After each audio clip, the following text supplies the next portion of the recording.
Janji Allah Ta'ala dalam Al-Quran untuk orang yang beristighfar ada 6. Surat Nuh ayat 10 hingga 11. Faqultu astaghfiru rabbakum, perbanyaklah beristighfar kepada Allah. Innahu kana ghaffara, diampunkan Allah dosa. Yursilis samaa'a 'alaikum midrara, diturunkan hujan. Wa yumdidukum bi amwalin, diberikan harta. Wa banin, anak. Wa yaj'al lakum jannatin, diberikan taman-taman surga. Wa yaj'al lakum anhara, diberikan sungai. Makna sungai adalah rezeki yang tak putus. Makna sungai adalah kelapangan hati. Makna sungai adalah anak yang soleh. Makna sungai adalah hati yang lapang. Begitulah Allah memberikan keutamaan istighfar. Maka setiap ingat dosa, setiap merasa kita lebih suci, setiap merasa kita lebih mulia, setiap merasa ada hasad dengki, setiap merasa, maka kita katakan astaghfirullahaladzim alladzi la ilaha illa huwal hayyul qayyum wa atubu ilaih. Hadiahkan untuk almarhumah ibu, almarhum ayah, kita dapat, orang tua pun dapat. Assalamualaikum warahmatullahi wabarakatuh. Bapak, ibu, abang, kakak, adik, sahabat jamaah dimanapun berada, ma'akalta fa'afnaita, makanan yang dimakan berubah menjadi kolesterol, diabetes, jantung, gula, dan lain sebagainya. Wa malabista fa'ablaita, yang dibelikan ke pakaian, busuk, lapu, ketinggalan zaman. Wa mata saddaqta fa'amdaita, yang diwakafkan, disedekahkan, itulah yang akan kekal abadi. Rumah besar hanya menjadi kenangan, lapuk, berlumut, tumbang, tinggal. Ada kelas yang dipakai para penghafal Quran, itulah yang kekal abadi, mengalir pahalanya untuk kita. Hadiahkan untuk almarhumah ibu, almarhum ayah, kita dapat, orang tua pun dapat. Satu lantainya 4 kelas, totalnya 16 kelas, tempat santri belajar. Yang sekarang santri belajar di asrama. Asrama bisa dibuat kelas, tapi nanti pindahkan ke kelas semua. Mari kita support pembangunan, kirimkan semen, batu bata, kerikil, pasir, besi, dan lainnya. Berkah selalu, barakallahu fikum. Wassalamualaikum warahmatullahi wabarakatuh.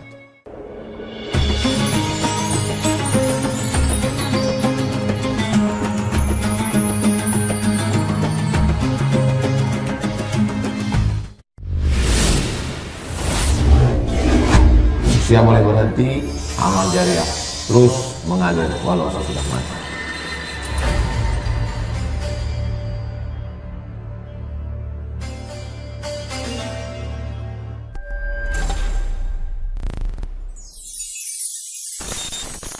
Assalamualaikum warahmatullahi wabarakatuh.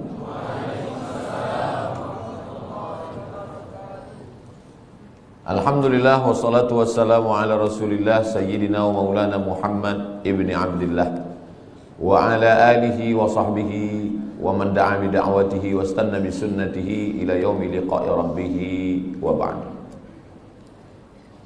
Hadirin hadirat, muslimin muslimat, semua jamaah yang berhadir ini insyaallah dimuliakan Allah Subhanahu wa taala. Amin ya rabbal alamin. Saya ucapkan tahniah tahun baru hijrah 1447. Semoga kita semua istiqamah iman dan Islam. Amin ya rabbal alamin. Tajuk kita pada kajian duha ini, hijrah menuju ridha Allah Subhanahu wa taala. Yang pertama kita bahaskan dulu makna hijrah. Hijrah itu maknanya meninggalkan kota Makkah menuju kota Al-Madinah Al-Munawwarah, hijrah. Tapi kalau hari ini orang mengatakan marilah kita hijrah, kita nak pindah ke mana? Maka kata Nabi SAW, la hijrata ba'dal fath. Selepas Makkah itu diselamatkan, Fathu Makkah, dibebaskan daripada penyembahan berhala Lata, Uzza, Manat, Hubal, Jibti, Taghut, Naham, la hijrata ba'dal fath. Selepas Fathu Makkah tahun ke-8 maka tak ada lagi hijrah. Jadi kalau ada orang hari ini, marilah kita hijrah.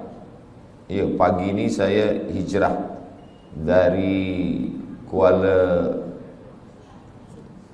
Besut ke Macang. Malam tadi tazkirah di Kuala Besut. Meninggalkan Kuala Besut, sekarang saya di Macang. Hijrah, meninggalkan. Lalu siapa sebenarnya yang hijrah itu? Kata Nabi SAW, al-muhajir, orang yang hijrah adalah man hajara ma nahallahu anhu, orang yang meninggalkan semua yang dilarang Allah Subhanahu wa taala. Itulah orang yang hijrah. Jadi walaupun dia tiap-tiap tahun meninggalkan tahun 1446 tinggal. Sekarang 1447. 1447 tahun hadapan kita akan tinggalkan. 1448. Sebetulnya dia belum hijrah. Sebab apa? Belum meninggalkan yang dilarang Allah Subhanahu wa taala. Apa lagi yang dilarang Allah? Kita sudah meninggalkan khamar, kita tak ada minum khamar. Kita meninggalkan, zina, kita tak ada berzina. Kita meninggalkan judi, kita tak ada berjudi. Hasanatul abrar, sayyiatul muqarrabin. Menurut orang biasa-biasa sahaja itu baik. Tapi menurut orang yang amat sangat dekat dengan Allah, itu perbuatan yang tak baik. Menurut orang yang biasa, baik. Tapi menurut orang yang sudah amat dekat dengan Allah, itu sesuatu yang tak baik. Apa maksudnya? Banyak perbuatan yang kita sangka tak dosa, tapi sebenarnya dia adalah dosa. Ambil contoh. Inni la astaghfiru ila rabbi wa atubu ilaih. Kata Nabi SAW, saya beristighfar minta ampun kepada Allah mi'ata marrah, 100 kali sehari semalam. Padahal Nabi maksum, Nabi tak ada dosa, Nabi suci, Nabi bersih. Kenapa Nabi beristighfar? Hadis ini muskil, problem. Maka dibahaskan oleh para ulama. Kenapa Nabi beristighfar 100 kali sehari semalam? Padahal dia tak ada dosa, tak ada silap, tak ada salah. Rupanya dosa Nabi bukan minum khamar, na'udzubillah, bukan syirik, na'udzubillah. Dia merasa kalau dia lupa sesaat sahaja, dia sudah anggap itu sebagai dosa kepada Allah Subhanahu wa taala. Jadi makna hijrah adalah meninggalkan sesuatu walaupun nampaknya kecil, tapi dia membuat kita jauh daripada Allah Subhanahu wa taala. Saya sudah hijrah, Ustaz Abdul Samad. Saya tak ada buat dosa lagi. Ketika kita mengatakan kita tak berdosa, sebenarnya kita sedang berdosa. Dosa kita apa? Dosa merasa diri kita suci. Orang yang pernah berbuat dosa, selepas itu dia bertaubat, lebih baik daripada orang yang merasa beramal lalu melihat orang lain adalah penghuni neraka. Maka kita ini adalah orang yang pernah berbuat salah, pernah silap, pernah khilaf, pernah melanggar sunnah Rasulullah sallallahu alaihi wasallam. Selepas itu kita bertaubat kepada Allah Subhanahu wa taala. Maka kalau kita tengok dalam sembahyang, dari mula takbiratul ihram sampai kepada salam, dari mula kita angkat tangan Allahu Akbar sampai kepada salam, tidak ada di dalam sembahyang itu doa jauhkan aku dari riba, jauhkan saya dari zina, jauhkan saya dari khamar. Tak ada. Cubalah tengok bacaan solat itu. Tapi dia mengajarkan kita untuk merenung amal yang kecil-kecil. Manakala kita angkat tangan Allahu Akbar, apa maknanya? Orang yang merasa diri dia besar, saya yang paling besar, saya yang paling mulia, saya yang paling hebat, saya yang paling utama, maka pada saat itu dia sudah berdosa. Maka dia katakan, yang besar hanya engkau saja ya Allah. Allahu Akbar kabira. Selepas itu, walhamdulillahi katsira. Puji. Banyak manusia ini gila sebab puji.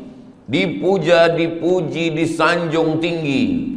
Maka saat itu kita katakan, yang memiliki segala pujian hanya Allah. Walhamdulillahi katsira. Apa dosa kita lagi? Dosa yang ketiga, merasa diri suci. Orang kalau sudah merasa diri suci, maka yang lain dia tengok kotor. Kalau dia tak berdosa, yang lain penghuni neraka, maka saat itu kita katakan wa subhanallahi bukratan wa asila. Tiga inilah yang mencelakakan manusia. Pertama, merasa besar. Kedua, merasa terpuji. Ketiga, merasa suci. Maka tiga ini dibersihkan dalam sembahyang. Allahu akbar kabira, walhamdulillahi katsira, wa subhanallahi bukratan wa asila. Kira-kira kita yang hadir ramai di Masjid Jami' Sultan Yahya Petra Macang ini, beramai-ramai tuan imam, datuk-datuk, datin-datin, semua yang berhadir jemaah ini, siapakah di antara kita ini yang terkena penyakit yang tiga ni? Pertama, merasa besar.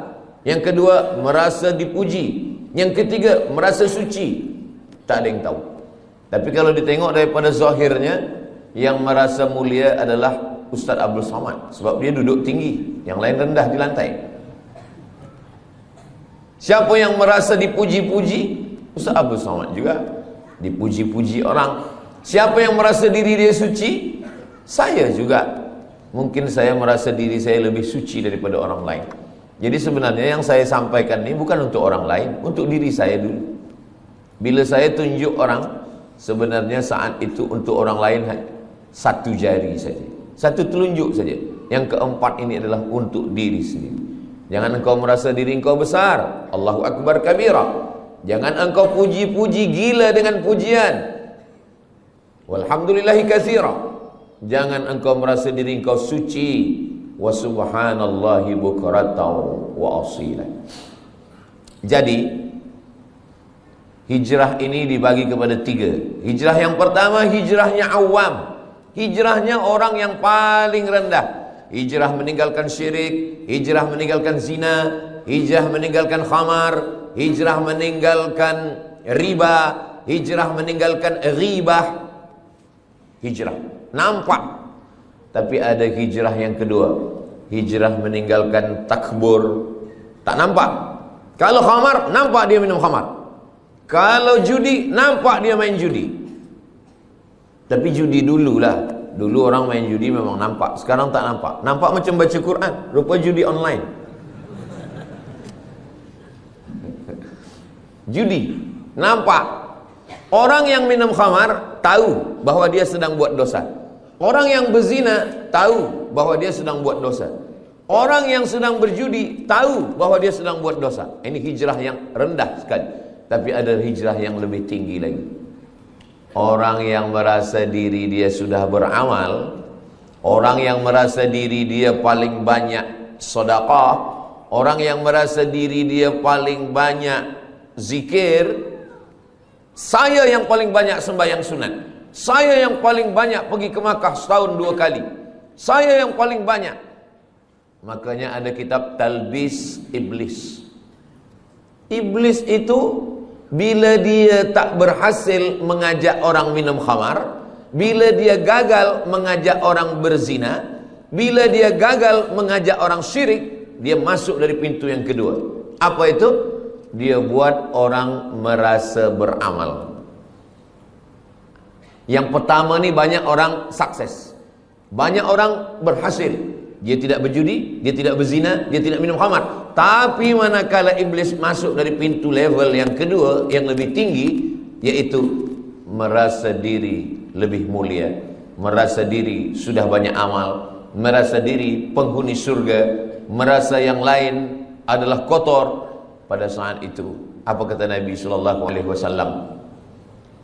Man kana fi qalbihi, siapa yang dalam hatinya mithqala habbatin min khardalin min kibrin, siapa yang dalam hatinya ada sombong, angkuh sebesar biji sawi, la yadkhulul jannah, tak masuk surga.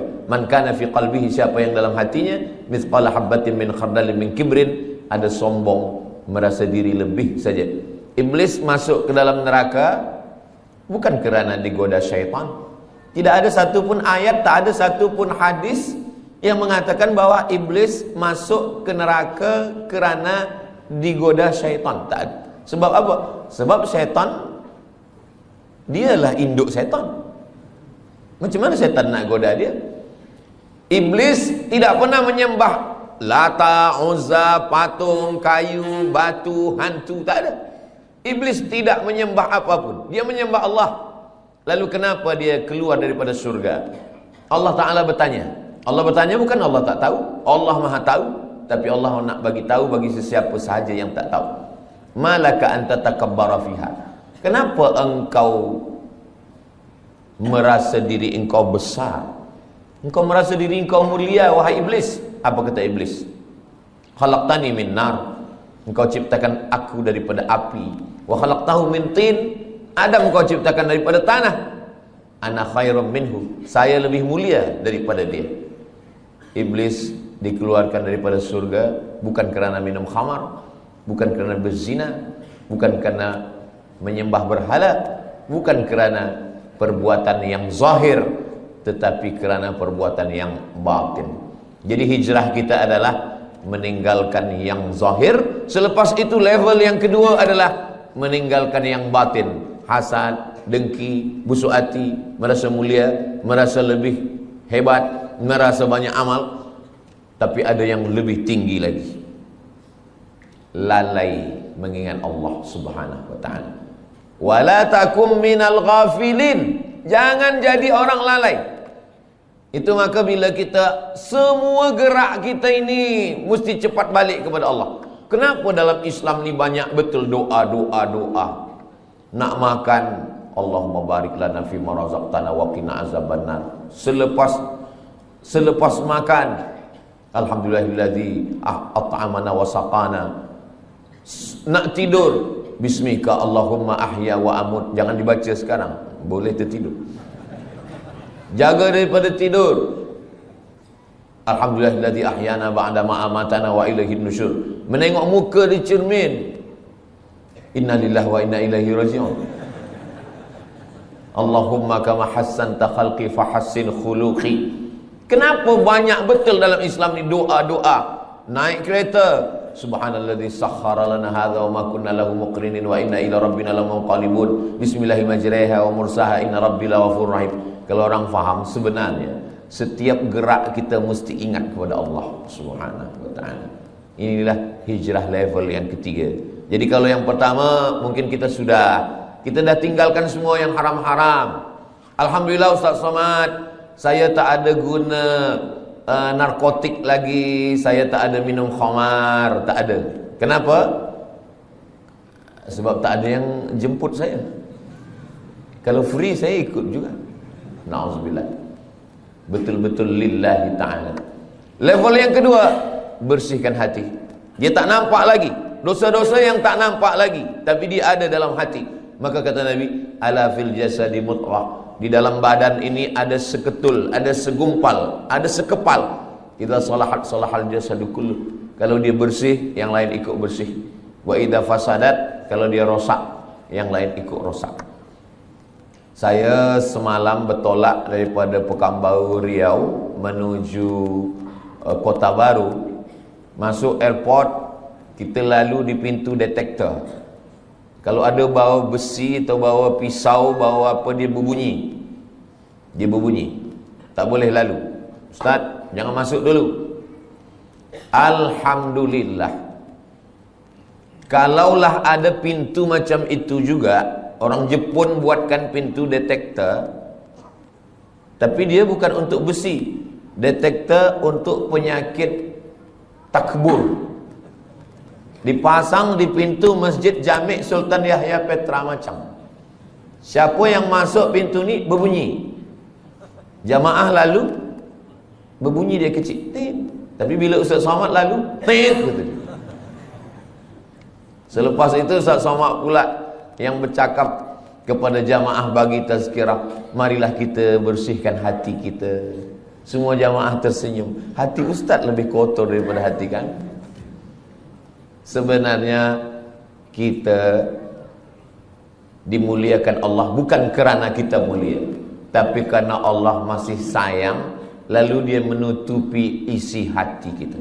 Cuba kalau Allah tak sayang, sekali kita sombong, Allah tumbuhkan satu tai lalat di muka kita. Mungkin muka kita ini dah hitam semua. Sekali kita merasa hasad, terus saja dinampakkan Allah secara zahir. Tapi Allah masih sayang dengan kita. Allah masih tutup aib kita. Allah masih sayang dengan kita. Allah tak nampakkan itu di hadapan manusia. Maka amalan yang paling elok adalah amalan istighfar. Astaghfirullahalazim alladzi la ilaha illa huwal hayyul qayyum wa atubu ilaih. Amalan yang lain boleh membuat orang sombong. Saya khatam Quran 1 hari 2 juzuk. Saya khatam Quran 1 bulan 10 kali. Boleh buat orang sombong. Saya profesor. Boleh buat orang sombong. Tapi amalan istighfar. Makanya ada orang kadang istighfar saja amalannya. Astagfirullahaladzim. Astagfirullah. Tapi jangan sebab tazkirah ini dibalik-balik. Saya tak ingin kaji kita ini dibalik. Selepas ini bila ada orang, maksud saya, bila selama ini memang hafaz Quran, teruslah murajaah, jangan berhenti. Jangan sebab tazkirah Ustaz Abdul Samad ni, nanti petang balik dari masjid Jami' ni ditanya, awak tak baca Quran? Nanti kalau baca Quran ni kita boleh sombong. Jadi kita istighfar sahaja. Bukan itu maksud saya. Kita tetap baca Quran, kita tetap hafaz Quran, kita tetap buat baik sedekah. Tapi bersihkan hati kita dengan memperbanyak istighfar. Istighfar pun betul-betul dari lubuk hati yang paling dalam. Itulah makna hijrah. Astaghfirullahalazim alladzi la ilaha illa huwal hayyul qayyum wa atubu ilaih. Sebab setengah orang ada dia nak ingin supaya banyak. Sebab kata Tok Guru, engkau istighfar 100 kali sehari. Sebab dia nak banyak, maka istighfar ni dia cakap bunyi banyak-banyak hingga bunyinya pun tak nampak lagi. Bila kita dengar dekat entah apa-apa kan, macam makan bubur kacang hijau panas. Kita tidak begitu. Kita sebab ingin banyak bukan berarti cepat. Maka kita tetap pelan. Astaghfirullahalazim alladzi la ilaha illa huwal hayyul qayyum wa atubu ilaih. Apa janji Nabi sallallahu alaihi wasallam untuk orang yang banyak istighfar? Man lazimal istighfar, siapa yang membanyakkan istighfar, siapa yang melazimkan istighfar, ja'alallahu lahu min kulli dhiqin makhraja. Segala kesempitannya Allah bagi makhraja, kelapangan. Wa min kulli hammin faraja. Segala kesusahannya dibagi Allah kebahagiaan. Wa razaqahu min haitsu la yahtasib. Diberi Allah rezeki dari jalan yang tidak disangka-sangka. Semoga kita termasuk orang yang beristighfar insyaallah. Itu janji Nabi. Janji Allah Ta'ala dalam Al-Quran untuk orang yang beristighfar ada 6. Surat Nuh ayat 10 hingga 11. Faqultu astaghfiru rabbakum. Perbanyaklah beristighfar kepada Allah. Innahu kana ghaffara. Diampunkan Allah dosa. Yursilis samaa'a 'alaikum midrara. Diturunkan hujan. Wa yumdidukum bi amwalin, diberikan harta, wa banin, anak, wa yaj'al lakum jannatin, diberikan taman-taman surga, wa yaj'al lakum anhara, diberikan sungai. Makna sungai adalah rezeki yang tak putus. Makna sungai adalah kelapangan hati. Makna sungai adalah anak yang soleh. Makna sungai adalah hati yang lapang. Begitulah Allah memberikan keutamaan istighfar. Maka setiap ingat dosa, setiap rasa kita lebih suci, setiap merasa kita lebih mulia, setiap merasa ada hasad dengki, setiap merasa, maka kita katakan astaghfirullahalazim alladzi la ilaha illa huwal hayyul qayyum wa atubu ilaih. Kalau kita tengok nabi-nabi itu, nabi-nabi itu dia tak ada minta. Di dalam 3 kegelapan, gelap malam, gelap laut, gelap perut ikan. Dalam gelap malam 1 gelap, dalam gelap laut 2 gelap, gelap perut ikan 3 gelap. Dan dia tak ada minta, keluarkan aku dari gelap ini, terangkanlah ya Allah. Tak ada. Apa doa? Apa minta dia? La ilaha illa anta subhanaka inni kuntu minaz zalimin. Anak kita pun hafaz. Cuma kadang kita lupa. Bila lampu padam, kita pun terkejut. Padahal kita hafaz. La ilaha illa anta subhanaka inni kuntu minaz zalimin. Banyak orang menghafaz doa, banyak orang menghafaz doa, tapi setakat menghafaz. Bila kita hanya menghafaz doa dan kita lupa bila peristiwa itu terjadi, maka kita lebih kurang macam burung yang boleh bercakap. Burung bila diajar dia bercakap, good morning, good morning, good morning. Pukul 5 petang pun bila kita datang, good morning juga dia kata. Sebab apa? Sebab dia menghafaz saja. Banyak orang menghafaz doa, tapi dia tidak berdoa. Banyak orang menghafaz zikir, tapi sebenarnya dia tidak berzikir. Maka makna zikir itu adalah mulut menyebut, hati mengingat, fikiran dengan penuh kesedaran. Mulut menyebut subhanallah, alhamdulillah, la ilaha illallah, wallahu akbar, afdalu dzikri fa'lam annahu la ilaha illallah. Lalu kemudian hati mengingat. Kalau mulut menyebut berbunyi, bersuara, lidah bergerak, tapi ketika hati tak ada bunyi, tak ada suara. Makanya kalau ada seseorang diam saja, itu dia sedang mengingat. Bila kita tanya, awak ingat siapa? Bini saya. Alhamdulillah, asal jangan bini orang, na'udzubillah. Allah Subhanahu wa taala ajarkan kita ini semua supaya apa? Supaya kita hijrah. Hijrah daripada lalai kepada zikir. Hijrah daripada syirik kepada tauhid. Hijrah daripada maksiat kepada taat. Maksiatnya ada yang zahir, maksiat ada yang batin, dan maksiat ada yang paling halus sekali adalah lalai. Kenapalah Allah bagi saya sakit, Ustaz Abdul Samad? Padahal saya ni kalau sihat, saya boleh membina masjid. Kalau sihat, saya boleh menolong anak yatim.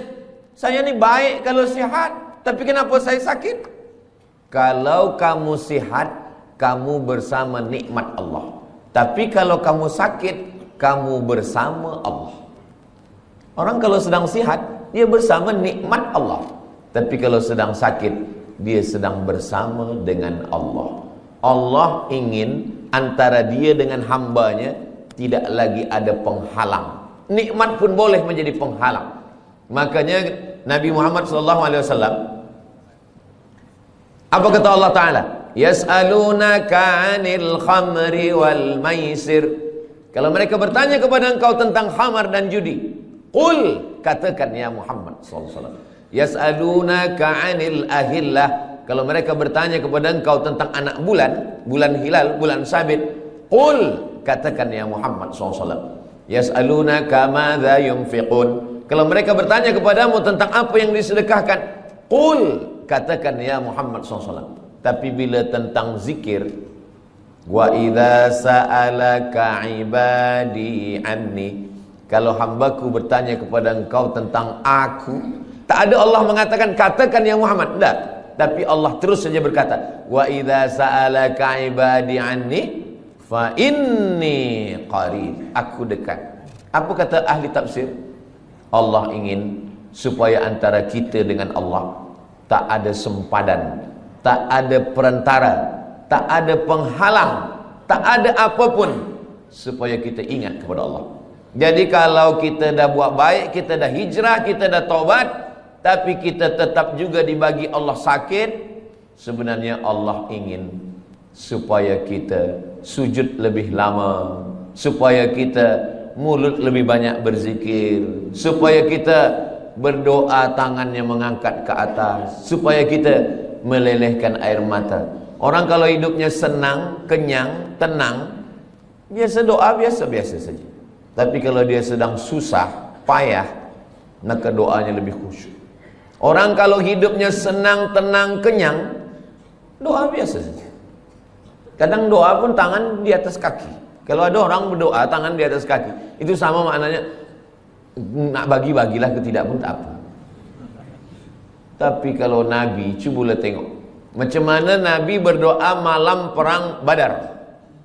Nabi pada malam perang Badar, tarikh 2 hari bulan Ramadan, pada saat itu Allah 17 Ramadan, Yaumal Furqan, Yaumal Taqal Jam'an, 17 Ramadan.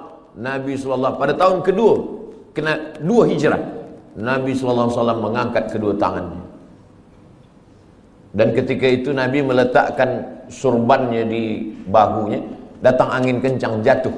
Biasa orang kalau surbannya jatuh, dia angkat surban dulu. Tapi Nabi tetap. Datang Sayyidina Abu Bakar Siddiq. Hasbuka ya Rasulullah, cukuplah itu ya Rasulullah. Nabi tetap juga berdoa kepada Allah Subhanahu wa ta'ala.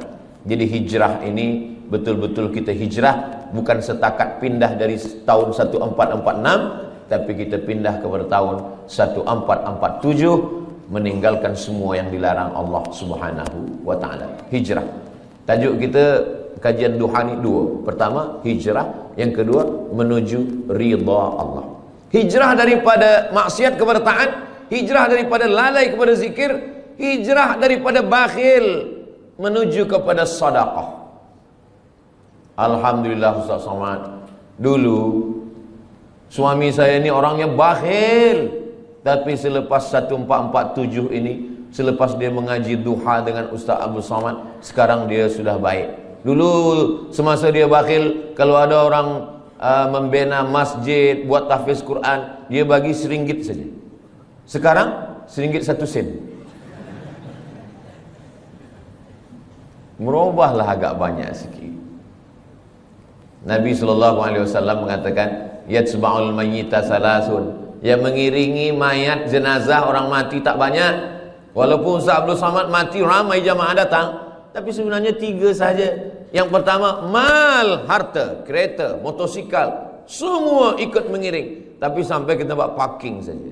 Yang kedua, ahluhu, isteri, anak, menantu, kawan, sahabat, jiran, semua ikut mengiring, tapi hanya sampai ke tepi liang lahat saja. Yarji'usnani, yang 2 ni balik ke rumah. Wa yabqa wahidun, yang kekal, yang tinggal hanya 1. Wa amaluhu amal. Dan di antara amal yang banyak ini, ada haji, ada umrah, ada zikir, ada hafaz Quran, ada baca Quran. Di antara 3 amal-amal yang banyak pun, di antara amal itu, orang-orang mati itu kalau ditanya dia, wahai mayat-mayat, wahai jenazah-jenazah, wahai orang mati, maukah kamu hidup lagi? Dalam Al-Quran Allah Ta'ala bercerita khas untuk itu. Orang mati itu menjawab, laula akhartani ila ajalin qarib, ya Allah, kalau engkau bagi kami hidup lagi, bagilah kami hidup lagi ya Allah. Qarib, kejap, sikit saja, 1 minit, 1 second pun boleh engkau bagi hidup kami. Kata Allah Ta'ala, kalau aku bagi kamu hidup, kamu nak buat apa? Mereka tak ada cakap kami nak buat haji, tak ada. Kami nak buat umrah, tak ada. Kami nak buat sembahyang, tak ada. Lalu Allah tanya, kamu nak buat apa kalau aku bagi hidup? Fa'as-saddaqa, kami ingin bersedekah. Kami ingin bersedekah. Maka hijrah maknanya dari bakhil kepada sedekah. Mari kita lancarkan kutipan derma. Sebenarnya saya nak masukkan ini bagi tujuan sumbangan pembangunan Ma'had Tahfiz Al-Quran dan tabung pengimarahan Masjid Sultan Yahya Petra Macang. Jadi nanti bila dah tegak berdiri Ma'had Tahfiz Quran, anak-anak kita menghafaz, membaca Quran pagi, petang, siang, malam, zuhur, asar, maghrib, isyak, subuh, tahajud, witir, duha, mengalirlah pahalanya untuk kita semua hingga hari kiamat insyaAllah. Isikan ke jangan saya yang isi, bawakan kepada semua jamaah, supaya itu akan menjadi amal jariah yang akan menjadi bekal kita nanti menghadap Allah Subhanahu wa ta'ala. Kemana duit ringgit tadi? Hilang pula. Iya, bagi masuk. Duit yang banyak, lama hidup banyak dirasa, jauh berjalan banyak ditengok. Saya dah pergi ke mana-mana tempat, belum pernah. Saya dah pergi ke Sabah, saya pergi ke Sarawak, saya pergi ke Miri, saya pergi ke Terengganu, saya ke Selangor, saya ke Johor, Kuala Lumpur. Belum pernah saya tengok orang Malaysia meninggal membawa ringgit. Ma akalta fa'afnaita, yang dimakan busuk, wa ma labista fa ablaita, yang dipakai lapuk, wa ma tasaddaqta fa amdaita, yang disedekahkan untuk ma'had tahfiz Quran Masjid Jami' Sultan Yahya Petra Macang, inilah yang akan kekal abadi hingga hari kiamat nanti insyaallah. Amin ya rabbal alamin. Rumah besar yang kita tinggalkan bila kita mati, habis, diambil semua oleh ahli waris, anak kita, cucu kita, semua bertukar, sijil-sijil semua hilang. Kita pun akan menjadi sesuatu yang terlupakan, orang tak ingat lagi dengan kita. Tapi ma'had tahfiz ini insyaallah semua budak-budak akan belajar membaca Quran, berzikir, belajar sembahyang. Nanti dia pula akan mengajar anak dia, isteri dia, murid-murid dia. Itulah yang boleh menolong kita di hadapan Allah. Niatkan sedekah ini untuk almarhumah mak saya, almarhum ayah saya. Jadi boleh dapat dua-dua. Kita dapat, orang-orang tua kita pun dapat.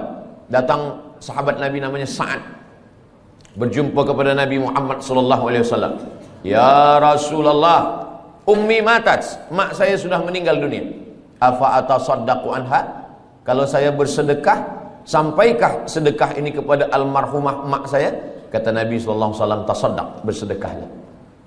Itu dalil bahwa sedekah ini sampai. Ayu sadaqatu afdal? Apa sedekah yang paling afdal? Kata Nabi, suqiya al-ma, memberi air minum. Kalau air minum saja sampai, apalagi kelas tahfiz.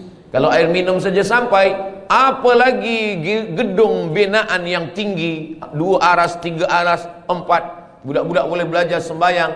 Maka insyaallah itu menjadi cahaya sesuai dengan doa kita, Allahumma ja'al quburahum raudatan min riyadil jinan, jadikan kuburnya salah satu daripada taman-taman surga insyaallah. Amin ya rabbal alamin.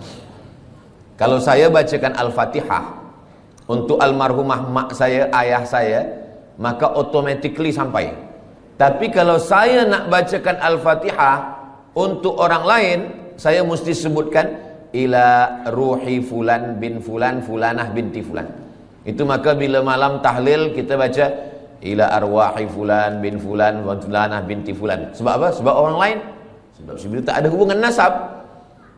Tapi sedekah, siapa dulu yang berwakaf tanah masjid ni, siapa yang membina masjid ni, saya tidak perlu menyebutkan untuk fulan bin fulan. Kenapa? Itulah beza sedekah dengan bacaan Al-Quran. Begitu juga dengan amal-amal yang sedekah ini. Semua orang yang bersedekah, membina masjid, tahfiz Quran, tanpa dia sebutkan namanya, maka kita semua yang ada di masjid ini, dari mulai tahiyatul masjid, solat duha, subuh tadi, zuhur, asar, maghrib, isya, sampai hari kiamat, mengalirlah pahala dia. Sebenarnya kalau kita pikir-pikir, kita ini lebih lama di atas tanah atau di dalam tanah? Imam Syafi'i lahirnya di Gaza. Gaza sekarang, Gaza. Mudah-mudahan Allah menolong saudara kita di Gaza. Imam Syafi'i lahir di Gaza tahun 150. Meninggalnya di Mesir, di Kahirah tahun 204. Lahir 150, meninggal 204. Jadi kalau begitu Imam Syafi'i di atas tanah ini berapa lama? 54 tahun sahaja. 54 tahun. Tak sampai umur Nabi 63 tahun. Imam Syafi'i lebih lama dia di atas tanah, hanya 54 tahun. Imam Syafi'i meninggal tahun 204. Hari ini sudah 1447. Maknanya Imam Syafi'i di dalam tanah, di alam barzah, sudah lebih 1200 tahun. Tapi Imam Syafi'i amal dia tak putus. Malaysia, Patani, Brunei Darussalam, Moro Filipina, Indonesia, Yaman, Mesir, Iraq, Jordan, semua bermazhab Syafi'i. Jadi kalau kita tengok jam, itu setiap detik, itu setiap second, itu orang menyebut Syafi'i, Syafi'i, Syafi'i, Syafi'i, Syafi'i, Syafi'i. Dari mana kita tahu sembahyang?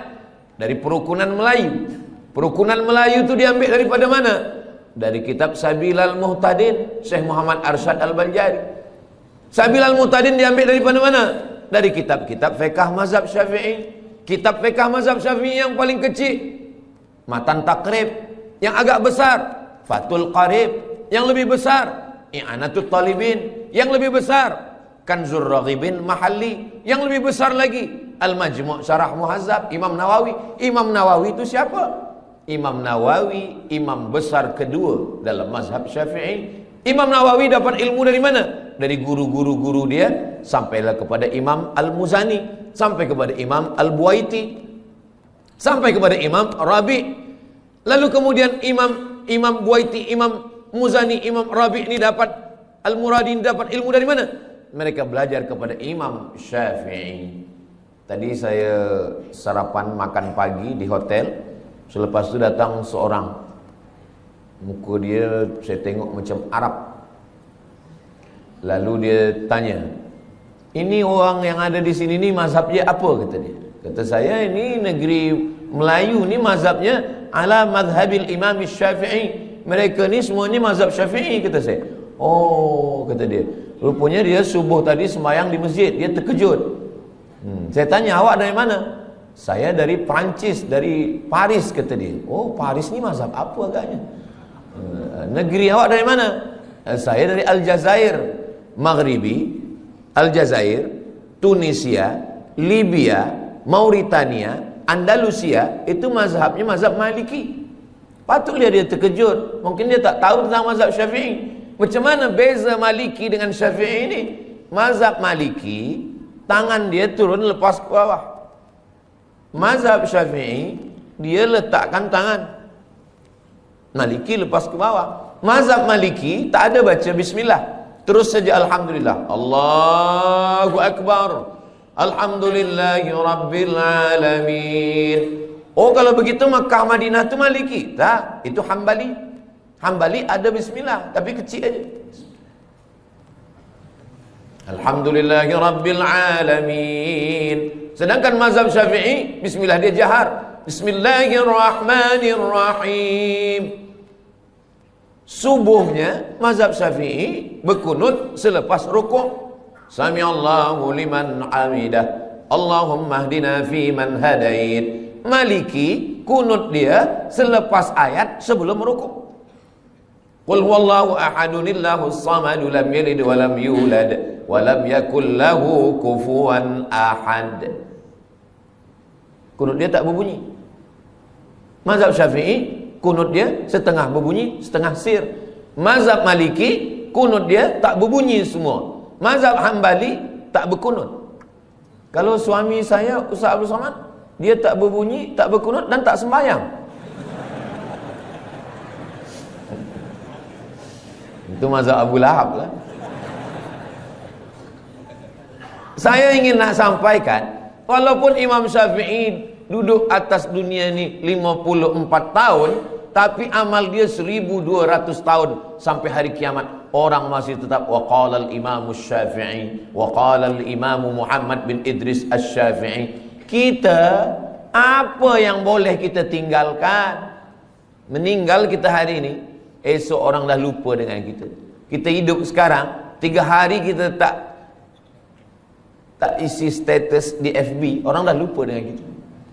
Itu maka lepas program ini nanti kita status. Supaya apa? Supaya kita saling mengingatkan, watawasau bil haq watawasau bis sabr. Saya cuma nak mengingatkan bahawa imam-imam yang mulia-mulia itu, mereka sudah meninggalkan amal. Kita, apa yang nak kita tinggalkan? Inilah yang kita nak tinggalkan. Ma'had Tahfiz Quran Masjid Jami' Sultan Yahya Petra Macang. Kalau nanti tegaklah binaan Tahfiz Quran ini, Ustaz Abdul Somad balik ke Pekanbaru Riau. Ustaz Abdul Somad bukan orang Kelantan. Ustaz Abdul Somad duduk kat Sumatera, bukan Semenanjung, tapi pahalanya tetap sampai. Mudah-mudahan Ustaz Abdul Somad dapat juga pahalanya, insyaAllah. Dari bunyi aminnya nampaknya kurang bersetuju. Amin ya rabbal alamin. Tajuk kita kajian duha ini 2. Yang pertama, hijrah. Yang kedua, menuju ridha Allah. Hijrah kita dah bahas, sekarang kita bahas tentang ridha Allah. Apa ridha ini? Ridha ini, kata ulama, makna ridha adalah sururul qalbi bimururil qada. Itulah ridha. Sururul qalbi bimururil qada. Hati merasa senang ketika takdir Allah berlaku pada diri. Itulah dia ridha. Hati senang ketika takdir Allah berlaku pada diri. Saya sudah pikir-pikirkan. Sembayang insya-Allah kita boleh. Puasa insya-Allah kita tahan. Keluar duit pergi haji, tawaf, sa'i, wukuf di padang Arafah, mabit di Musdalifah, Mina, melontar jumrah, insya-Allah kita sanggup. Diri saya sendiri, yang paling berat dalam ajaran Islam ini adalah ridha. Ridha inilah yang paling berat. Maka saya jarang sekali membahaskan tentang ridha, sebab ridha ini berat. Tapi bila saya sampai ke Masjid Jami' ini, saya tanya Tuan Imam, apa tajuk kita? Hijrah menuju ridha Allah. Ini mesti saya sampaikan. Tak boleh tak disampaikan. Sururul qalbi bimururil qada. Petang semalam saya duduk dengan ahli keluarga yang menjadi aksiden beberapa waktu lalu, meninggal beberapa penuntut student daripada Terengganu dalam aksiden bas. Lalu kemudian saya diminta untuk menyampaikan ayat-ayat Al-Quran untuk memberikan kesabaran, ketabahan. Saya bila menyampaikan itu, yang terpikir dalam hati dan pikiran saya, Ustaz Samad suruh orang sabar, bacakan ayat, tapi yang meninggal ni anak orang lain. Macam mana kalau anak Ustaz yang kena? Mungkin kalau anak saya yang berlaku pada anak saya, ahli keluarga saya, mungkin ayat itu pun hilang, hadis-hadis itu pun terbang. Tapi itulah Allah Subhanahu wa taala. Maka dia suruh ketika orang lain yang kena musibah, kita yang memberikan kesabaran. Ketika ada dua orang perempuan, seorang perempuan ni anak dia meninggal, datanglah jiran dia mengatakan, sabar, engkau sayang pada anak engkau, Allah lebih sayang. Allah pinjamkan anak itu kepada engkau setahun, 2 tahun, lepas tu dia ambil. Sabar ya, sabar. Lalu jiran dia ni pun sabar. Rupanya tak lama selepas itu anak dia pula meninggal. Menangis dia lebih kuat lagi. Rupanya kita ni paling senang adalah menasihati orang lain. Tapi bila kita yang terkena, suatu ketika Nabi lalu dikubur. Masa Nabi dilalu dikubur tu, rupanya ada seorang perempuan sedang berziarah di kubur anaknya. Kata Nabi, sabar. Sabar ya, kata Nabi. Dia marah. Apa kata dia? Alaika anni innaka lam tusab bi musibati. Pergi engkau sana. Jangan suruh saya sabar. Engkau mengatakan suruh sabar-sabar tu sebab engkau tak kena musibah macam saya. Pergi sana. Selepas itu orang bagi tahu dia, kamu tahu tak siapa yang kamu halau tadi? Tidak, itu Nabi. Lepas itu dia pun pergi jumpa Nabi SAW. Ya Rasulullah, maafkan saya.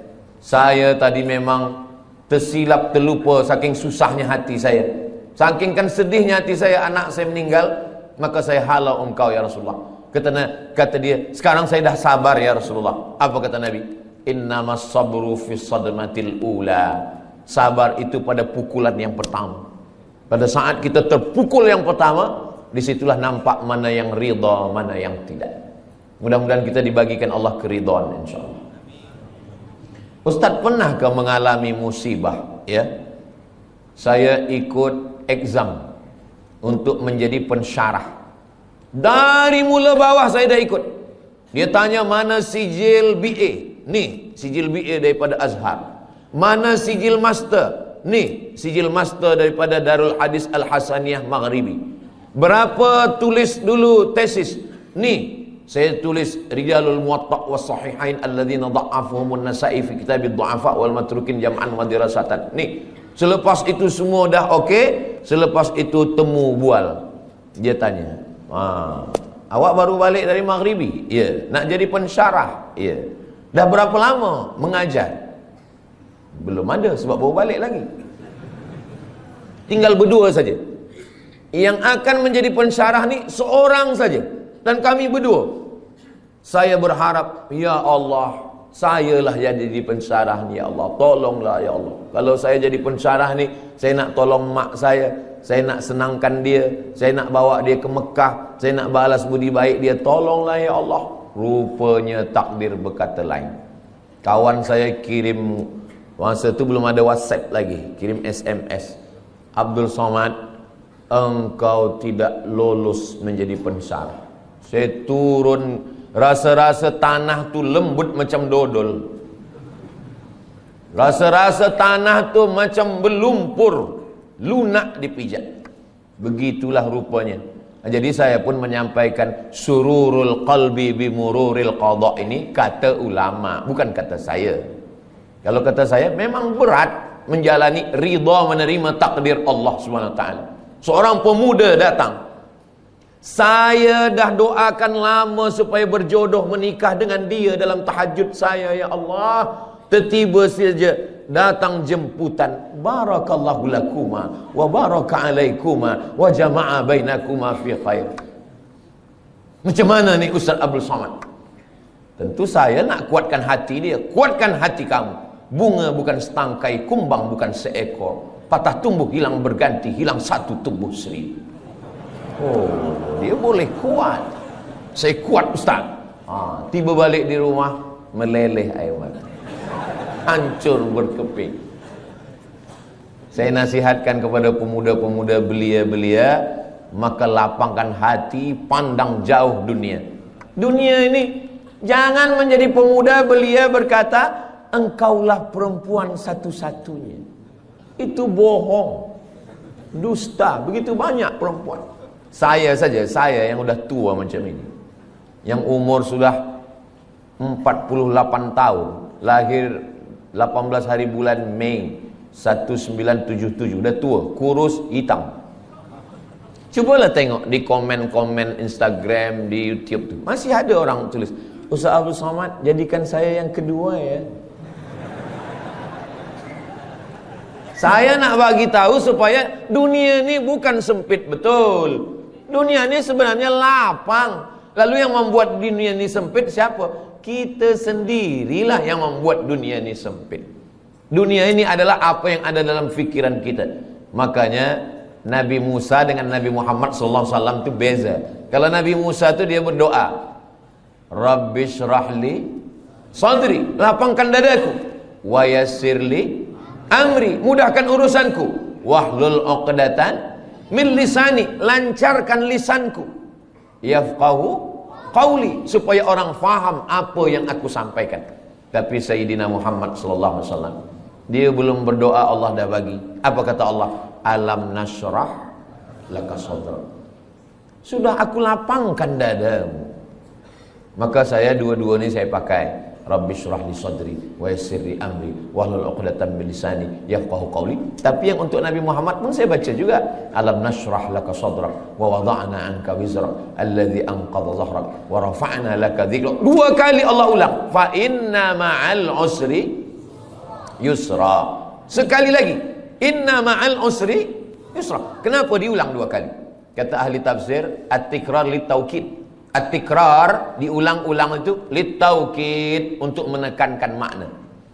Esok kabar-kabarnya Ustaz Somad datang ke Masjid Jami' Sultan Yahya Petra Macang. Betul. Tapi dia ragu, dia tanya lagi, betul kah Ustaz Somad? Betul, betul, betul. Dia ragu, dia tanya 3 kali, betul kah Ustaz Somad esok datang? Wallahi, tallahi, billahi, dia datang. Rupanya betul-betul datang. Jadi pengulangan itu maka diulang Allah. Fabi ayyi ala'i rabbikuma tukadziban. Kenapa kamu masih mendustakan lagi nikmat Allah Subhanahu wa taala? Nah, macam mana kita boleh mencapai sururul qalbi bimururil qada? Ustaz Abdul Somad nak bahaskan tentang hati senang menerima takdir. Dia pun dulu waktu menerima takdir itu dia risau, dia gelisah, dia susah. Kita semasa senang banyak kawan, semasa gelak banyak sahabat. Tapi bila kita susah, kita sedang dipertemukan dengan teman sejati. Orang yang senang, ketawa, banyak kawan. Tapi kalau kita sedang susah, disitulah kita punya sahabat yang baik. Ketika Nabi dikejar dalam peristiwa hijrah, siapa sahabat-sahabat yang paling dekat? Sayyidina Abu Bakar Siddiq, Sayyidina Ali bin Abi Talib. Maka kalau kita ingin ridha kepada takdir Allah, jangan bersendirian. Man syadda finnar, siapa yang sendiri-sendiri masuk neraka. Alaikum bil jamaah, maka hendaklah kita berjamaah. Masalul mukminin kamatsalil asjar. Orang beriman ini macam pokok kayu. Pokok kayu kalau dia sebatang, datang angin kencang patah. Tapi kalau pokok kayu ini ramai, pokok kayu yang ramai, datang angin dari sini, ditolong kayu yang ini. Datang angin dari sini, ditolong kayu sini. Maka kita bersama-sama berjamaah, jangan bersendirian. Sembahyang berjamaah. Ini kadang pemuda belia ni sekarang bila kita tanya, kenapa awak tak pernah datang ke masjid jami? Saya tengok tak pernah ke surau. Kenapa tak sembahyang berjamaah? Saya nak jaga hati saya supaya jangan riak. Ini kerja setan. Kata setan, awak jangan sembahyang ke masjid. Nanti bila sembahyang ke masjid, hati awak riak, dipuji orang, ditengok orang, diambil gambar orang. Jadi awak baik sembahyang di kamar, di bilik. Nanti bila dia sembahyang di bilik, apa kata setan? Kalau awak sembahyang, awak merasa sudah beribadah. Jadi yang paling elok jangan sembahyang. Alladzi yuwaswisu fi sudurin nas minal jinnati wan nas. Yang berbisik ni dua. Yang pertama jinnati, yang kedua nas. Kalau yang berbisik ini jinnati, senang kita nak halau dia. Allahu la ilaha illa huwal hayyul qayyum. Tapi kalau yang berbisik ini nas, kita halau dia dengan ayat kursi, dia hafaz Yasin. Maka berjamaah supaya kita senang menerima takdir Allah berjamaah. Bila kita lupa, bila kita silap, bila kita khilaf, bila kita selalai, ada orang lain yang ingatkan kita. Yang kedua, wasta'inu bis sabri. Sabri maknanya menahan. Sabri maknanya imsak. Sabri maknanya saum. Makanya bulan Ramadan itu disebut dengan fasum saumas sabri. Sabri menahan. Tahan tangan, jangan pukul-pukul pipi. Sebab dulu orang kafir musyrik jahiliyah bila ada keluarga dia mati dia potong. Rupanya sekarang ni saya tengok ada video, ada satu suku di Afrika ke di mana, bila ada keluarga yang mati, kita mesti sedih seperti mati. Maka bila ada keluarga yang mati, jari ni mesti dipotong. Iya kalau yang mati satu, kalau 10? Dalam Islam kita diajarkan untuk menahan. Tahan pipi, jangan dipukul. Tahan tangan, jangan menarik. Sebab dulu bila ada orang meninggal, menarik-narik rambut, mencakar-cakar muka. Syukur kalau yang ditarik rambut dia. Kalau rambut orang lain, wasaqqal juyub, mengkoyak-koyak baju. Jangan sampai. Maka kita tahan tangan. Lisan, mulut. Kenapa ayah saya, kenapa mak saya, kenapa isteri saya, kenapa suami saya? Tahan mulut. Maka mulut istirja. Inna lillahi wa inna ilaihi raji'un. Hati berzikir. La ilaha illallah, subhanallah, walhamdulillah, wa la ilaha illallah, wallahu akbar. Lalu kemudian bisabri, menahan. Tapi ada yang tak boleh ditahan. Air mata tak boleh ditahan. Air mata meleleh. Meninggal anak Nabi umur 18 bulan, anak lelaki. Nabi tak ada anak lelaki. Qasim meninggal. Sayyidina Abdullah meninggal. Zainab meninggal, Ruqayyah meninggal, Ummu Kulthum meninggal. 3 anak perempuan meninggal. Sayyidatuna Fatimah meninggal 6 bulan selepas Nabi meninggal. Abdullah meninggal, Al-Qasim pun meninggal. Tiba-tiba senangnya hati Nabi, lahir anak lelaki dari perempuan dari Mesir, namanya Maria Al-Qibtiyah, umur 18 bulan meninggal. Siapa yang punya anak 18 bulan, sedang comel-comelnya, sedang elok-eloknya, sedang sayang-sayangnya, meninggal, nangis Nabi. Datang sahabat bertanya, "Ama tarda ya Rasulullah?" Apakah engkau tidak ridha ya Rasulullah? Kata Nabi, saya ridha. Kalau engkau ridha, kenapa menangis? Kata Nabi, ini air mata kasih sayang. itu maka menangis boleh. Ada perempuan menangis, lalu kemudian Abu Bakar marah. Jangan menangis, kata Abu Bakar. Kata Nabi SAW. Kata Umar, jangan menangis, kata Umar. Kata Nabi SAW, da'hunna ya Umar, biarkan mereka. Yang tak boleh itu meratap, yang tak boleh itu meraung. Adapun melelehkan air mata, maka itu adalah air mata kasih sayang. Bahkan Nabi ketika menguburkan sahabat namanya Utsman bin Maz'un, Nabi turun ke liang lahatnya, Nabi pegang jenazahnya, dan air mata Nabi meleleh hingga sampai kepada janggut Nabi. Kalau air mata sampai kepada janggut itu bukan setetes dua tetes, tapi banyak. Itu menunjukkan air mata kasih sayang Nabi Muhammad sallallahu alaihi wasallam. Bila nanti jamaah yang ada di Macang mendapatkan berita Ustaz Abdul Somad meninggal, jangan datang ke Riau, jangan datang ke Pekanbaru, jangan datang melawat menengok jenazah saya. Kenapa macam tu Ustaz? Sebab tangan saya tak boleh menghapus air mata. Tapi kalau nampak-nampaknya saya ni lebih kurus, saya ni lebih tua, mungkin kalau masalah mati ni nampaknya saya lebih dulu. Janganlah macam tu Ustaz, kami ingin Ustaz sihat, lebih lama tazkirah. Maksudnya saya lebih dulu mengiring jenazah awak. Mati mana ada kita tahu. Orang mati itu bukan kerana dia berperang, orang mati bukan kerana dia naik kereta. Orang kalau dah sampai ajalnya, duduk di rumah, makan, batuk pun mati. Itulah punca daripada tauhid. Tapi kalau manusia berpikir, kalaulah dulu dia tak pergi, kalaulah dulu dia begini, kalaulah dulu dia tak minum, kalaulah dulu dia tak banyak makan, kalaulah dulu, kalau. Itulah yang merosakkan fikiran manusia. Satu kalau akan disusul oleh, kalaulah dulu dia tak banyak minum gula, kalaulah dulu dia tak makan kambing, kalaulah dulu dia tak makan roti, kalaulah dulu dia tidak. Padahal yang tak makan pun mati juga. Maka sebenarnya kulu, makanlah, wasrabu, minumlah, wala tusrifu, jangan mubazir, jangan melampau, jangan berlebih-lebihan. La ta'tadu, jangan melampau. Innallaha la yuhibbul mu'tadin, Allah tak suka pada orang yang melampau. Lalu kemudian bagaimana cara supaya kita ni boleh ridha? Nanti sampai masanya kita semua akan disila masuk ke dalam syurga Allah. Apa kata malaikat? Apa kata Allah? Wasiqal ladzina taqaw rabbahum ilal jannati zumara. Mereka semuanya akan dibawa masuk ke dalam surga. Begitu mereka sampai di surga, apa kata malaikat? Salamun qawlam mir rabbir rahim. Apa kata malaikat? Salamun alaikum, selamat, tahniah, tibatum, kamu sudah berbuat baik. Fadkhuluha khalidin, masuklah kamu ke dalam surga khalidin, kekal selamanya, tak keluar lagi daripada surga. Mudah-mudahan kita semua masuk surga insyaAllah. Selepas kita masuk surga semua, Allah bertanya, madza turidun? Wahai orang yang sudah masuk surga, madza turidun? Kamu nak apa lagi? Apa yang kamu nak? Semua dah ada, semua sudah ada di surga.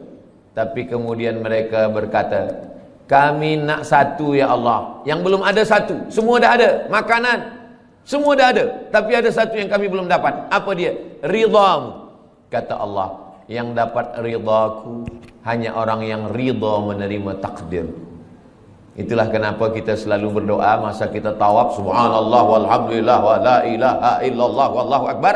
Begitu kita sampai pada rukun yamani, menuju kepada Hajar Aswad, doa kita berubah, Rabbana atina fid dunya hasanah wa fil akhirati hasanah wa qina adzabannar. Selepas itu kita tambah, Allahumma inna nas'aluka ridhaka wal jannah. Jangan minta surga. Kenapa? Sebab semua umat Nabi Muhammad SAW masuk surga, tapi mintalah ridha. Masuk surga belum tentu dapat ridha, tapi kalau dapat ridha pasti dapat surga. Wala saufa yu'tika rabbuka fatarda. Mudah-mudahan yang menyampaikan, yang mendengar, semuanya mendapatkan ridha dan mendapatkan surga Allah Subhanahu wa taala. Itulah tajuk yang saya sampaikan pagi ini. Kajian duha kita adalah hijrah menuju ridha Allah Subhanahu wa taala. Tadi saya sampaikan pukul 9, sekarang sudah pukul 10, 60 minit. Itu biasa tazkirah Ustaz Abdul Somad. tak lebih, tak kurang.